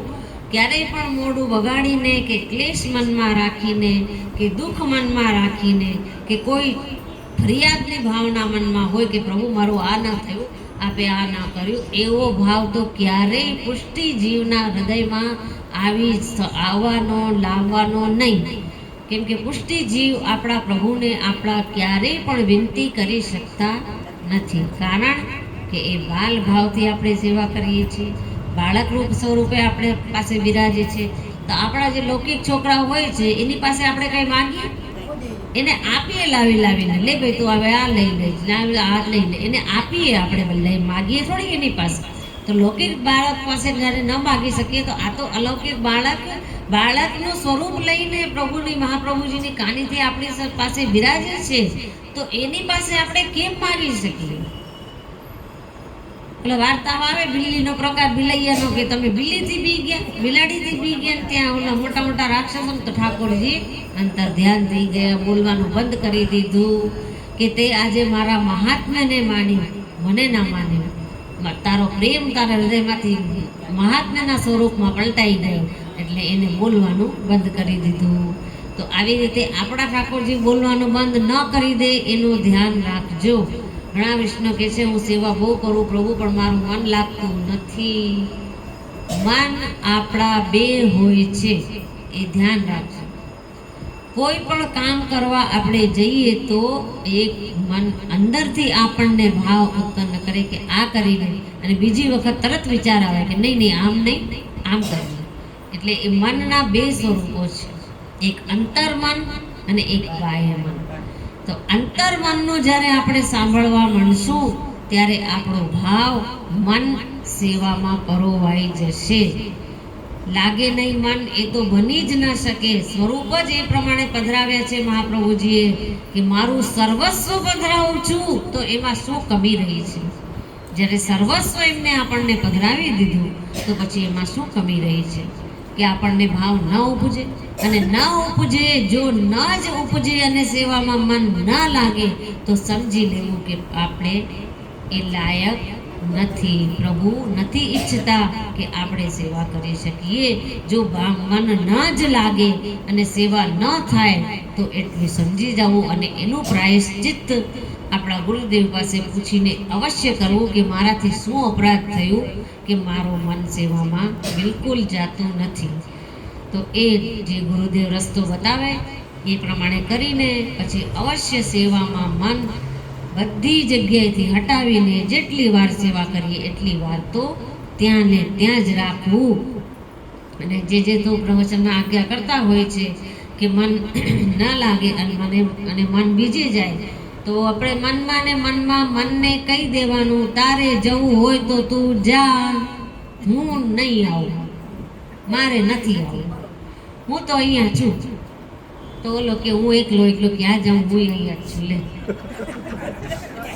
એમ મનમાં ને મનમાં તો વાતો કરવાની જ, ભલે દુનિયા જોવે ત્યારે એમ બોલવાનું મોઢેથી નહીં તો ગાંડા સમજે માણસો કે હવે એકલો બોલે છે. એ રીતે મનમાં ને મનમાં વાત કરવાની કે હું અત્યારે આ કરી રહ્યો છું મારા પ્રભુ માટે, કે વાર્તા વાંચવા બેઠો છું કે સત્સંગ કરવા બેઠા છીએ, હું અહીંયા છું, તારે જવું હોય ત્યાં તું જા, એમ બોલી દેવું. એટલે એ મન પછી ક્યાંય નહીં જાય. અને મન ન જાય એના માટે બી અંતઃકરણ પ્રબોધનો આપણને પ્રભુએ કર્યો છે. મંદિરમાં બુહારી કરતી વખતે આપણે અંતઃકરણ સ્તોત્રનો પાઠ કરવાનો. ષોડશ ગ્રંથમાં એ પાઠ આપેલો છે, એ અવશ્ય કરવાનો. અને ઝારીજી ભરતી વખતે તો આપણે યમનાષ્ટક બોલીએ જ છીએ. ઘણી જગ્યાએ મેં સાંભળ્યું છે કે ભક્તિવર્ધિનીનો બોલે છે શ્લોક, તો એની ભાવના એ પ્રમાણેની હશે તો બોલતા હોય તો એમાં મને કંઈ ખોટું લાગતું નથી. પણ આપણે તો યમનાષ્ટક આવડી જાય છે આપણને, એટલે પણ ઝારીજી ભરતા ભરતા આપણે યમનાષ્ટક બોલીએ, ઝારીજી પધરાવી દઈએ અંદર, પછી આપણે જ્યાં યમનાષ્ટક છૂટી ગયો ત્યાં છોડી દઈએ છીએ. એવું નહીં કરવાનું. યમનાષ્ટક તો આખું પૂરું કરવાનું. ભલે ઝારીજી ભરાઈ ગયા હોય, પધરાવાઈ ગયા હોય, આપણે બીજી સેવામાં લાગી ગયા હોઈએ, પણ યમનાષ્ટક જે આપણે ચાલુ કર્યું છે એને પૂરું કરવાનું. સ્વભાવ વિજયો ભવે ગદતિ વલ્લભ શ્રી હરે સુધી આપણે બોલી અને પછી જ અન્ય આપણે જે સેવા કરતા હોઈએ એ ભલે કરતા હોઈએ, પણ એ યમનાષ્ટકનો જો આપણે પાઠ ચાલુ કર્યું છે એને પૂરો કરવાનો અને ઝારીજી ભરવાની. અને રાજભોગ આરોગ્ય પ્રભુ બે ભાવનાથી, યશોદાજીની ભાવથી અને સ્વામિનીજીના ભાવથી. તો સખડી જે આવે છે એ આવે છે સ્વામિનીજીના ભાવથી. એ મેં બતાવ્યું હતું કે જે આગળનો કોર આવે છે પ્રભુને એ સ્વામિનીજી શ્રી હસ્તે, પ્રભુને કે યશોદાજી શ્રી હસ્તે બંને ભાવ છે આરોગ આવે છે. એટલે સખડી ધરે એને તો મહાભાગ્ય છે, અહો ભાગ્ય છે, મહદભાગ્ય છે કે સખડી સુધી પહોંચી શક્યા. સખડી એટલે સ્વામિનીજીના હૃદયનો ભાવ. સખડી એટલે સ્વામિનીજીના હૃદયનો ભાવ. સ્વામિનીજીએ આપણને અધિકાર આપી દીધો કે તું મારા પ્રિયની સેવા કરી શકે છે. એટલે આપણને સ્વામીજીએ અધિકાર આપી દીધો, તો પણ આપણા હૃદયમાં ક્યારેય પણ સ્વામિનીજી જેવી ભાવના લાવવાની નહીં કે હું સ્વામિનીજીની બરાબર છું કે એની બરાબરી કરવાનો પ્રયત્ન કરું. વૈષ્ણવો બહુ ગુપ્ત પુસ્તકોમાં લખેલું છે, મેં વાંચેલું છે કે એ જ શ્રાપના કારણે, ઈર્ષ્યાના કારણે આપણે બધા નિત્ય લીલામાંથી આ ભૂતલ ઉપર આવીને પડ્યા છીએ. કારણ કે આપણને સ્વામિનીજીની સેવા જોઈને કે એનો પ્રભુ સાથે એની લીલા જોઈને આપણને ક્યારેક મનમાં એવો ભાવ ઉત્પન્ન થઈ ગયો ત્યાં લીલામાં કે હે પ્રભુ મને આવો સુખ ક્યારે મળશે. સ્વામિનીજી તો ઘટની જાણે છે અને આપણે બધાને સ્વામીજીના શ્રીઅંગની જ સૃષ્ટિ છીએ. તો સ્વામિનીજી તો જાણી જ જાય કે આના હૃદયમાં આ ભાવ આવ્યો કે મારા પ્રિયતમ સાથે આને આ લીલા કરવી છે, કે તારા મનમાં મારી બરાબરીનો ભાવ આવ્યો, હવે તું જા ભૂતલ. પણ ભૂતલ ઉપર પણ આપણને એટલા તો રાખ્યા કે પુષ્ટિ માર્ગમાં આપણે આવ્યા. પહેલી વાત તો મનુષ્યનો જન્મ મળ્યો. કેટલી યોની હોય છે, 84 લાખ યોની. વિચાર કરો કયા કીડા મકોડાની કેવી યોનીઓ થઈ હશે, જેમાંથી આપણે પસાર થઈને આ મનુષ્યનો જન્મ મળ્યો. કે આપણે મનુષ્યને બુદ્ધિ આપી છે ઠાકોરજી, બીજા કોઈને નથી આપી. તે બુદ્ધિથી વિચાર કરે એ મનુષ્ય મન જેના અંકુશમાં હોય એ મનુષ્ય. તો મનુષ્ય જન્મ આપ્યો, એના પછી આપણને પુષ્ટિ માર્ગમાં પ્રવેશ આપ્યો, વૈષ્ણવ બનાવ્યા આપણને. એ આપણા અહોભાગ્યની. તો ઘણા સંપ્રદાયો છે, અનેક સંપ્રદાયો આપણે જોઈએ છે, પણ કોઈ પણ સંપ્રદાયમાં આપણા સંપ્રદાય જેવો આનંદ નથી. મહા આનંદ જેને કહેવાય છે એ આનંદ કોઈ પણ સંપ્રદાયમાં નથી. આપણે બીજા સંપ્રદાયોની કોઈ જાતની નિંદા કરતા નથી. એ સંપ્રદાયોના આનંદ એના પ્રકારે છે, એ પણ પ્રભુએ અક્ષર બ્રહ્મ રીતે એને બધી રીતે પ્રગટ કર્યા છે. એને પણ પ્રભુએ જ પ્રગટ કર્યા છે. એનો ભાવ એ પ્રમાણેનો છે અને એમનો આનંદ એના પ્રકારનો છે. પણ આપણો જે આનંદ છે એ તો અલૌકિક આનંદ છે કે સાક્ષાત શ્રીઅંગને સ્પર્શ કરવાની પ્રભુએ આપણને સ્વીકૃતિ આપી દીધી કે તું મને ખોળવામાં બેસાડ, કે તું મને નવડાવી દે, તું મને સોડાવી દે ત્યારે હું સૂઈ જઈશ, તું જગાડીશ ત્યારે હું જાગી જઈશ, તું મને જમવા આપીશ, મંગળ ભોગ ધરીશ ત્યારે હું આરોગી લઈશ, તું મને જ્યારે શૃંગાર કરશે ત્યારે હું સ્નાન શૃંગાર બધું કરી લઈશ, હું તારી સામે જીદ નહીં કરું. આવા ડાયા થઈને પ્રભુ આપણી માથે બિરાજી ગયા. એના પછી આપણને શું જોઈએ? હવે શું જોઈએ છે? એનાથી વધારે આપણને પ્રભુ સ્વયં મળી ગયા. જ્યારે એ પ્રભુ સ્વયં મળી ગયા તો હવે શું જોઈએ છે આપણે? નખરા કરે તો બહુ સારું કહેવાય, ના કરે તો લાગે. એક માજીનો પ્રસંગ છે કે મારવાડામાં એક માજી હતા, જે આ પ્રસંગને ઘણી વખત સંભળાવે છે, જે દ્વારા હું જાણી છું કે એ માજીએ એના ગુરુદેવને, પ્રાચીન સમયની વાત છે, એના ગુરુદેવને વિનંતી કરી કે હે કૃપાનાથ, મારો લાલો તો આડા ઘણા કરે. મારવાડીમાં કીધું આડા ઘણા કરે એટલે તોફાન બહુ કરે છે. તો એ મહારાજશ્રીએ પ્રભુને વિનંતી કરી કે પ્રભુ, આ માજી ઘરડી છે, ઉંમરલાયક છે, પહોંચી ના શકે, આપ શાંતિથી જેને એમનો આરોગ્ય લીધા કરો, એને હેરાન નહીં કરતા. તો પ્રભુએ આડા કરવાનું બંધ કર્યું. બીજા દિવસે ગુરુદેવ બીજી વાર પધાર્યા, અરે કૃપાનાથ, મારો લાલો આડો કોની કરે, મને તો આછો કોની લાગે.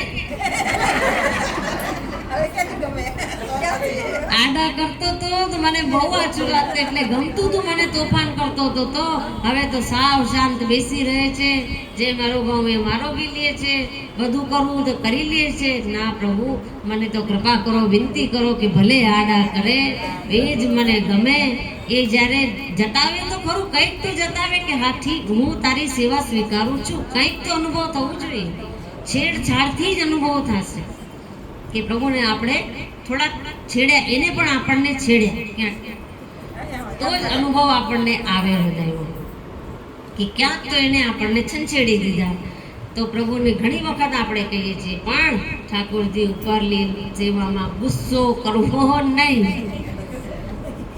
કેમ કે એ તો યશોદાજીએ પણ જિંદગીમાં કોઈ દિવસ નથી કર્યો. જેટલા સમય પ્રભુ એની પાસે બિરાજ્યા ત્યારે યશોદાજીએ પણ નથી કર્યો.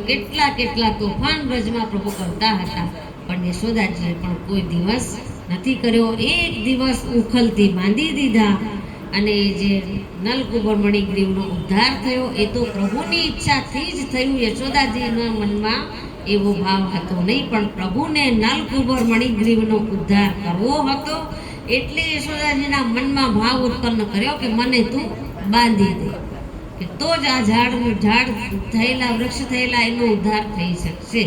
એ પ્રભુની જ લીલા હતી, એમાં યશોદાજીનો કંઈ દુર્ભાવ મનમાં હતો નહીં. તો એવો જ યશોદાજી જેવો પ્રેમ આપણે આપણા હૃદયમાં ઉત્પન્ન કરવાની કોશિશ રોજ કરતા રહેવું જોઈએ. દંડવત કરવા, સૌથી પહેલા દંડવત કરવા, હાથ ખાસા કરીને બંને મુઠ્ઠી વાળીને પ્રભુને દંડવત કરવા. હે પ્રભુ, આજની હું સેવા કરવા શ્રી મહાપ્રભુજીની કાનીથી, આપની આજ્ઞાથી, આપની ઈચ્છાથી આવું છું સેવામાં. નાથ, આપને જેવી સેવા મારી પાસે કરાવી હોય એવી આપ કરાવી લેજો. પ્રભુ, અપરાધ પડે તો ક્ષમા કરજો નાથ, પણ ક્ષમા નહીં માંગવાની. જે કે છે કે ક્ષમા નહીં માંગવાની. ક્ષમા માંગીને, માફી માંગીને તો આપણે લૌકિકમાં નહીં,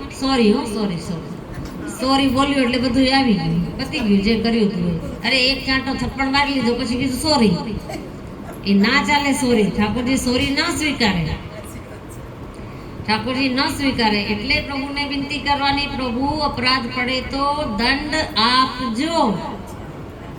કેમ કે દંડ કોને અપાય છે? કે જેને આપણે પોતાના જાણીએ તો એને સજા આપીએ ને. બીજો કોઈ અજાણ્યો માણસ હોય, એનાથી ગલતી થઈ ગઈ હોય કે ભૂલ થઈ ગઈ હોય, આપણે એને કાંઈ ના કહીએ, હા ભાઈ થયું હશે, કોણ છે, આપણને શું ખબર, આને ક્યાં આપણે ચાર શબ્દ બોલવા જઈએ. પ્રભુ પોતાનો માનશે તો જ દંડ આપશે. એટલે સજા સ્વીકારી લેવાની. પ્રભુ સજા જરૂર આપજે, પોતાનો જાણીને રાખજો. હું આપની જ છું, આપના શરણમાં આવી છું, મને પોતાનો જાણીને પોતાની પાસે રાખજો, દૂર કરતા નહીં. તો આ આપણો સંવત્સર સુધીનો પ્રકાર થઈ ગયો. એના પછી તો હવે પાછો સીધો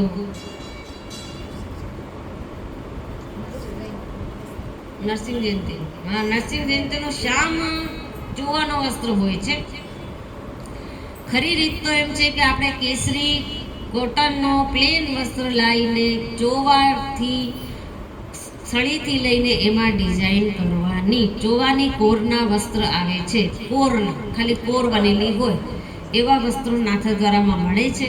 તો એ કોટનની વસ્ત્ર લઈને આપણે હાથે આપણે સિદ્ધ કરવું જોઈએ. એક તો અક્ષય તૃતીયાના વસ્ત્ર, ચંદનના છાપાના વસ્ત્ર, અને એક આ નરસિંહ ચતુર્દશીના ચોવાની કોરના વસ્ત્ર આપણે ચોવાથી હાથેથી સિદ્ધ કરવાના અને પ્રભુને ધરાવવાના એવો આગ્રહ તો રાખવાનો જ. આગ્રહ રાખશો તો જ અનુગ્રહ થશે. જો આગ્રહ નહીં હોય તો અનુગ્રહ પ્રભુ નહીં કરે, નહીં થાય. આને કહેવાય ચંદનની કોરના વસ્ત્ર, જેમાં આપણે શ્યામ ડિઝાઇન પણ કરી શકીએ છીએ અને શ્યામ કોર પણ કરી શકીએ. આ કહેવાય છે સાટીનના વસ્ત્રો. આ પીળી સાટીનના વસ્ત્ર કયા દિવસે આવે? મેં કાલે જ બતાવ્યું હતું શિબિરમાં. શ્રી ગુસાઈજીના ઉત્સવના દિવસે. બોલવાનું આરામથી, મને ખબર પડે કે સમજ પડી તમને. પીળી સાટીનના વસ્ત્ર ગુસાઈજીના ઉત્સવના દિવસે આવે. આ છે જરીના વસ્ત્ર, જે દશેરાથી દિવાળી સુધી અને દેવ પ્રબોધની સુધી જરીના વસ્ત્રો પ્રભુને આવે. એ જરીના વસ્ત્ર કહેવાય. ખેલના દિવસો જે મેં અત્યારે કહ્યું એમાં આવા વસ્ત્રો આવે. એમાં આ લાલ ગોટ છે એ પહેલા દિવસે લાલ ગોટથી ચાલુ થાય.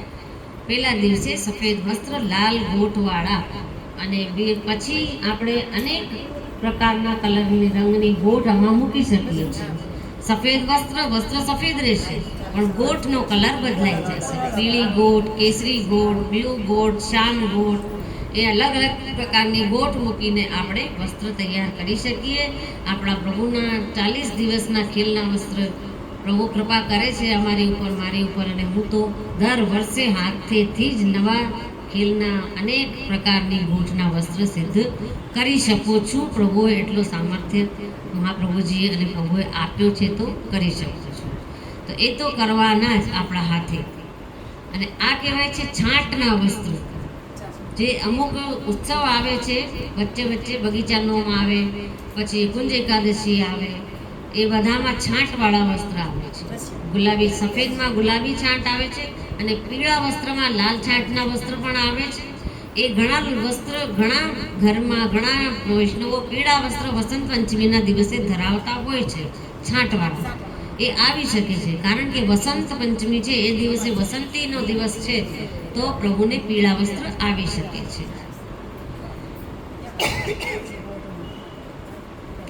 આ સફેદ દોરિયાના વસ્ત્ર, આ છે રથયાત્રાના દિવસના વસ્ત્ર.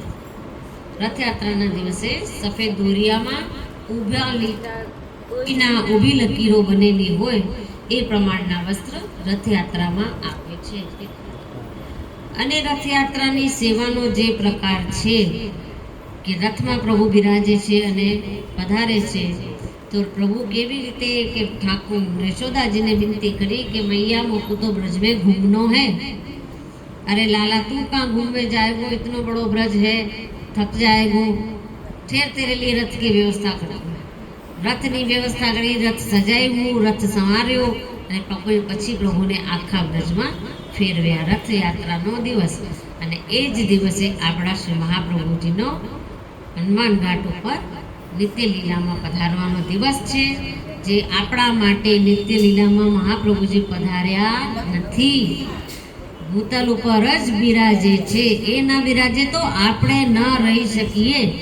એમનો જ અંશ આપણામાં છે, એટલે આપણે જીવતા છીએ. જો શ્રી મહાપ્રભુજી ન બિરાજે એવો ભાવ આવી જાય તો એ જ વખતે પ્રાણ નીકળી જાય. મહાપ્રભુજી વગર તો આપણે છીએ જ નહીં દુનિયામાં. એનો અંશ અને એની સૃષ્ટિમાં પણ હોય કે બિંદુ સૃષ્ટિ, એ નાદ સૃષ્ટિ છે, અને અમે બધા વલ્લભકુલ બિંદુ સૃષ્ટિ છે. બંને સૃષ્ટિનો મિલાપ છે, એટલે આ પુષ્ટિ માર્ગ ચાલી રહ્યો છે. તો એને અવશ્ય આપણે ભાવથી અને પ્રેમથી માણવાનો, જાણવાનો, શીખવાનો પ્રયત્ન કરવાનો. બીજા કોઈ વસ્તુ નથી ને બતાવવાનું. છાપાના તો બતાવી દીધા. આ તો ઉષ્ણકાલના હતા એટલે છીટના થઈ ગયા. છીટના વસ્ત્ર મેં બતાવી દીધા છે. પ્રિન્ટવાળા આવે, એ પણ અલગ અલગ કલરના આવે. લાલ છીટના વસ્ત્ર, લીલા છીટના વસ્ત્ર, કેસરી છીટના વસ્ત્ર, ગુલાબી ચીટના વસ્ત્ર, પીળા ચીટના વસ્ત્ર, અલગ અલગ કલરથી અલગ અલગ ચીટના વસ્ત્ર આવે. એકને એક જોડ પ્રભુને નહીં ધરાવવાની, અલગ અલગ વસ્ત્ર બનાવીને રાખવાના. જો દર વર્ષે આપણે નવા વસ્ત્ર બનાવીએ છીએ તો જે અમે જૂના વસ્ત્રનું શું કરીએ, એવી ઘણા પ્રશ્ન હોય છે. તો આપણે જો એને વસ્ત્રમાં લપેટીને સરખી રીતે કરીને જળમાં પ્રવાહિત કરી શકતા હોઈએ, પ્રવાહ વહેતા જળમાં, તો કરી દેવાના, નહીં તો આપણી પાસે સાચવીને રાખવાના. એ વસ્ત્રનો પણ જેમ તેમ જવા નહીં દેવાના ક્યાંય, કેમ કે એ શ્રીઅંગના સ્પર્શ થયેલા વસ્ત્ર છે અને વસ્ત્રના એક એક તાંતણામાં વ્રજ ભક્તો બિરાજે છે. પણ પ્રભુ જેમ જેમ આપણી પાસે નવી નવી વસ્તુઓ માંગે એમ નવા નવા વ્રજભક્તો પણ એમને જોઈએ. તો એ નવા વ્રજભક્તો વસ્ત્રના તાંતણામાં વ્રજભક્ત બિરાજે છે. એવા દર્શન 84 વસુબાઓના વૈષ્ણવોને થયા છે. તો એ બી પ્રભુને નવા જોઈએ છે. એટલે આપણે નવા દરેક વસ્તુ નવી સિદ્ધ કરીને પ્રભુને આરોગાવવાની. એવી જ રીતે સામગ્રી નવી શીખીએ તો નવી સુંદર સામગ્રી ઠાકોરજીને આરોગાવવાની. ઠાકોરજીને ન આરોગવા જેવી વસ્તુ નહીં બનાવવાની. જેને બિસ્કિટ બનાવતા શીખી ગયા, બિસ્કિટ મારા પ્રભુનું અમે તો ઘરે બનાવીએ છીએ, આરોગા. બિસ્કિટ આપણા પ્રભુ ના આરોગે. બિસ્કિટ આપણે ખાઈએ કે આપણા બાળકો ખાય, લૌકિકમાં ખાય, પણ પ્રભુ બિસ્કિટ કે ચોકલેટ કે એવી કોઈ વસ્તુ ઠાકોરજી આરોગે નહીં. તો જે વસ્તુઓ આવતી હોય સામગ્રીમાં, ઘણી પુસ્તકો એવી છપાઈ ગઈ છે કે જેમાં બધી જ સામગ્રીનો પ્રકાર લખેલો છે, નામ લખેલા છે. મેં કહ્યું હતું કે નિત્ય લીલાના પાઠ અવશ્ય કરવાનું. નિત્ય લીલામાંથી એક સામગ્રીનું નામ તમને જાણવા મળશે. વાંચજો.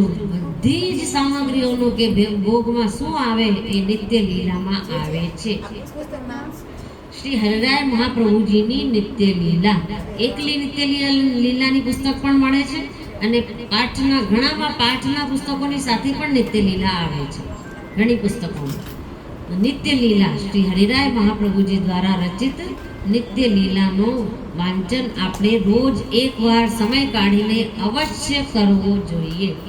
નિત્ય લીલાથી જાણવા મળે કે આપણા ઠાકોરજી કેવા વસ્ત્રો અને ધરાવે છે અને કેવી સામગ્રી આરોગે છે. ઘંટાનાદ ભયો ચહુમોર બધી લીલાનો સવારથી લઈને સાંજ સુધીની સેવાનો પ્રકારનો એમાં વર્ણન શ્રી હરિરાય મહાપ્રભુજીએ કરેલું છે. જે આપણે અવશ્ય વાંચવાનું અને સામગ્રીઓના પ્રકારને નામ ને બધું એમાંથી જાણવા મળે જ છે. તો બધા જ હવે હું જ્યારે પૂછું ત્યારે મને બધાનો હાથ ઊંચા મળવા જોઈએ કે અમે નિત્ય લીલાનો પાઠ કરીએ છીએ. કરશો ને બધા? નિત્ય લીલાનો પાઠ અવશ્ય કરજો. તેથી પ્રભુ આપણા હૃદયમાં ભાવ જગાડશે અને આપણને જાણકારી પ્રભુ પોતે જ આપી દેશે કે આમાંથી શીખી જાણી લે. પુસ્તકો પણ હોય છે તો આપણે જેમ અન્ય વસ્તુઓ વસાવીએ તો સામગ્રીના પુસ્તકો વસાવી લઈએ. જે સેવા પ્રકારના પુસ્તકો વસાવીએ કે જેમાં વસ્ત્ર બનાવવાની રીત બતાવેલી હોય,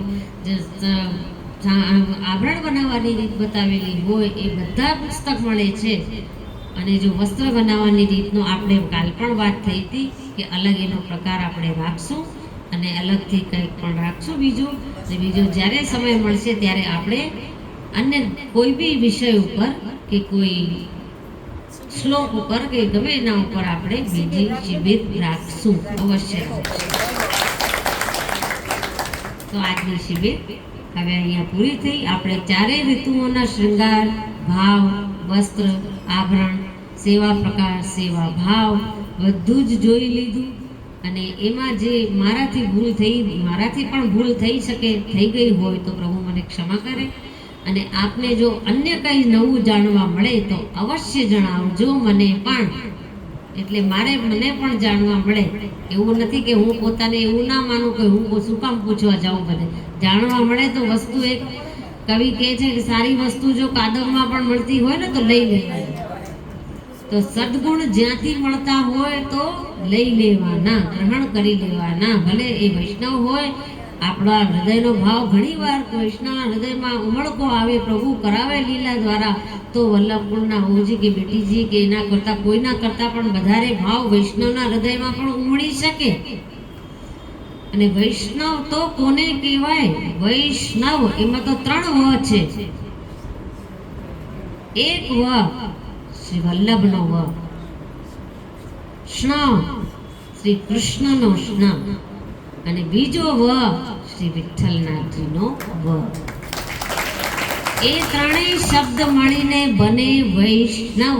તો એ પોતાના સ્વરૂપને પોતે ઓળખવાનો છે કે અમને પ્રભુએ આવા બનાવ્યા છે, વૈષ્ણવની છાપ લાગી ગઈ, તો એ વૈષ્ણવતા જેને કહેવાય એ તો આપણામાં આવવી જ જોઈએ.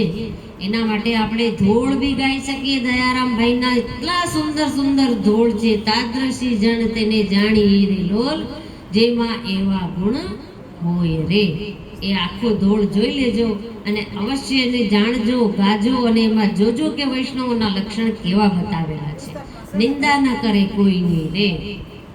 કોઈની નિંદા આપણા મોઢે થવું જોઈએ નહીં. નિંદા થઈને પ્રભુને દુઃખ પહોંચવું. આને શું અધિકાર છે મારા બીજા સેવકની નિંદા કરવાનો? રામાનંદ સાગરે નિંદા કરી દીધી. જરાક વિચારી લીધું કે વૈષ્ણવ ગોબર લઈ જશે, મહાપ્રભુજી નારાજ થઈ ગયા અને એનું ઘર છોડી દીધું કે મારે અહીંયા મુકામ રાખવો જ નથી. બસ એટલું કીધું તું કે વૈષ્ણવ ગોબર લઈ જશે. કે તે વૈષ્ણવ માટે આવું કીધું? વૈષ્ણવ માટે તારે આવી ભાવના છે કે લઈ જશે? વૈષ્ણવ તો વ્રજભક્તો પણ છે. વ્રજભક્તોને પણ વૈષ્ણવ કહેવાય છે. તો એને કહેવા વાળા આપણે કોણ? એટલે કોઈ વૈષ્ણવ પ્રત્યે નિંદાની ભાવના આપણા મુખમાં આવે નહીં. વલ્લભકુળની તો બહુ દૂરની વાત છે. વલ્લભકુળની નિંદા સુધી તો આપણે પહોંચીએ તો આપણો પતન થઈ ગયો સમજો. જાણી લેવાનું કે આપણો પતન આરંભ થઈ ગયો છે અને આપણી નિત્ય લીલામાંથી એન્ટ્રી ક્રોસ થઈ ગઈ છે. એટલે વૈષ્ણવની પણ નહીં નિંદા અને વલ્લભકુળની પણ નિંદા નહીં, કોઈની પણ નિંદા નહીં. બધાની બડાઈ ન કરી શકીએ આપણે. એનામાં સારા ગુણ આપણને ન દેખાતા હોય આપણી દૃષ્ટિથી, તો એના ખોટા ગુણ જોવાનો આપણને શું અધિકાર છે? કોણે અધિકાર આપ્યો તમને એને ખોટું કહેવાનો? એટલે એ તો જોવાનું જ નહીં. પ્રભુ દેખાડે તો સારી વસ્તુ દેખાડજે, તો જ આ આંખનો મહત્વ છે કે જે સારી વસ્તુ અને સારા ગુણ જોઈ શકે. અને આપણા મુખનું મહત્વ એ છે કે આપણે સારી વાણી, મધુર વાણી બોલી શકીએ. કાનનું મહત્વ એ છે કે આપણે સારી સારી અને સત્સંગની વાતો કે પ્રભુની લીલાની વાતો સાંભળી શકીએ. હૃદયનું આપણે મહત્વ ત્યારે છે કે આપણે પ્રભુની લીલા ભાવના હૃદયમાં ધારણ કરી શકીએ. પ્રભુની લીલાની ભાવના આપણા હૃદયમાં હંમેશા ચાલતી રહે તો એ હૃદયનું મહત્વ છે. આ આખા શરીરનું મહત્વ ત્યારે છે કે જ્યારે આપણી એક એક ઇન્દ્રિય પ્રભુની સેવામાં, એના સત્સંગમાં, એના ગુણગાનમાં લાગેલા હોય તો આ શરીર સારો અને સાચો, નહીં તો આ બધું ખોટું અને નકામું. જો પ્રભુ આ ગુણ ના આપે, જો આપણામાં ન હોય, પ્રભુ તો આપે જ છે. પ્રભુએ તો આપ્યા જ છે ગુણ આપણમાં. બુદ્ધિ આપી છે, આ સૌથી મહત્વનું કામ કર્યું છે. બુદ્ધિ શેના માટે આપી છે? વિચાર કરવા માટે. વિચારો કેવા કરવાના એ પણ આપણા અંડરમાં આપી દીધું છે ઠાકોરજી કે બુદ્ધિ તમને આપી છે. હવે તમે તમારા વિચાર પ્રમાણે વિચારો કે શું તમારામાં વિચાર આવે છે. જો સારા વિચાર આવતા હોય અને બીજો માણસ આપને સામેનો એના ગુણ દેખાતા હોય, દોષ ના દેખાતા હોય, તો સમજવાનું કે પ્રભુ મારા ઉપર પ્રસન્ન છે અને મારી બાજુ જુએ છે. તો મને ભટકવા દેતા નથી પ્રભુ. અને જો મને દુર્ગુણ દેખાઈ ગયા કોઈના, અને કોઈના અવગુણ દેખાઈ ગયા, કોઈનામાં મને ખોટ દેખાઈ ગઈ, તો જાણવાનું કે પ્રભુએ આજ મારો ત્યાગ કોઈ પણ હિસાબે કરી દીધો છે. આજ મને પ્રભુ મારાથી નારાજ છે, તેથી મારા મનમાં આવા વિચારો આવે છે. તો એ હૃદયમાંથી ક્યાંય ચાલ્યા નહીં ગયા હોય ને તો મારો મન આવો થઈ ગયો છે, એવો વિચાર અવશ્ય કરવાનો. પોતાને જ સમજાવવાનું, બીજાને સમજાવવાનો અત્યારનો સમય નથી. બીજાને સમજાવવા નહીં જવાનું, પોતાને સમજાવી લેવાનું. પોતે સમજી જશો તો આખી દુનિયા જેવી દ્રષ્ટિ એવી સૃષ્ટિ. જે દ્રષ્ટિથી તમે જોશો એવી તમને દુનિયા લાગશે. જે દ્રષ્ટિ, જે વિચારથી તમે વાતો કરશો સામેથી તમને એ જ વિચારો મળશે. કેમ કે આ ઓરા છે એક પ્રકારનો જે અસર કરે છે. આપણે જેવા વિચારો કરીએ સામેની વ્યક્તિ માટે તો એના મનમાં એ જ પ્રકારના વિચારો આવશે. આ તો નક્કી વાત છે. ભલે પછી એ બોલે નહીં એ વાતને, એ એની મહાનતા કહીએ કે બોલે નહીં, એ પ્રમાણે આપણે બોલી દઈએ તો એટલા આપણા ખોટ કહેવાય, આપણામાં એટલી કમી કહેવાય આપણામાં.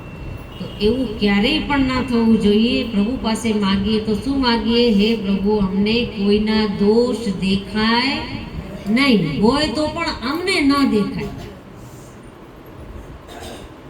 હોય બધામાં હોય, કમી બધામાં હોય, ગલતી બધાથી થાય છે, પણ એનો અર્થ એ નથી કે તમે એનો એ જ વખતે કોઈ પણ ક્ષણે ગમે ત્યાં અપમાન કરી નાખો કે જોરથી એને કોઈ રીતે કહી દો કે કરી દો. એ અધિકાર આપણને નથી, પ્રભુએ નથી આપ્યો. જે મનુષ્ય આપણને બનાવે છે એવા જ મનુષ્ય સામેવાળાને પણ બનાવ્યા છે. પ્રભુએ એમાં કંઈ કમી રાખી નથી. કોઈનામાં દ્વેષ ભાવ પ્રભુએ કર્યો નથી. બધાને એક સરખા બનાવ્યા છે. નાકની જગ્યાએ નાક આપી, કાનની જગ્યાએ કાન આપ્યા, બધા મોઢાની જગ્યાએ મોઢું આપ્યું. પ્રભુએ એમાં કંઈ ફેરફાર કર્યો નથી. તો પ્રભુ આપણે કેમ સમજી શકીએ કે હું જ ઠાકોરજીને બહુ વાલો છું ને આ સામેનો વ્યક્તિ નથી? આ શું કરી શકે? સેવા તો અમે કરીએ છીએ, આ શું, આને કાંઈ ખબર નથી પડતી. અમને ખબર છે કે એને ખબર નથી પડતી. એના હૃદયનો ભાવ ગુપ્ત હોય તો, ગૂઢ અર્થ હોય તો એ બતાવતો જ ન હોય સામેનો વ્યક્તિ કે એના હૃદયમાં શું છે. તો એ એની મહાનતા છે આપણા કરતાં પણ વધારે. ગુપ્ત ભાવ રાખવાનો અને બીજાથી પ્રેમથી વર્તન કરવાનો, કોઈની નિંદા નહીં કરવાની. ભલે કોઈ અન્ય માર્ગે હોય તો એ એની જગ્યાએ છે. એના પ્રભુ એની સાથે એવી રીતે રમણ કરે છે, લીલા કરે છે.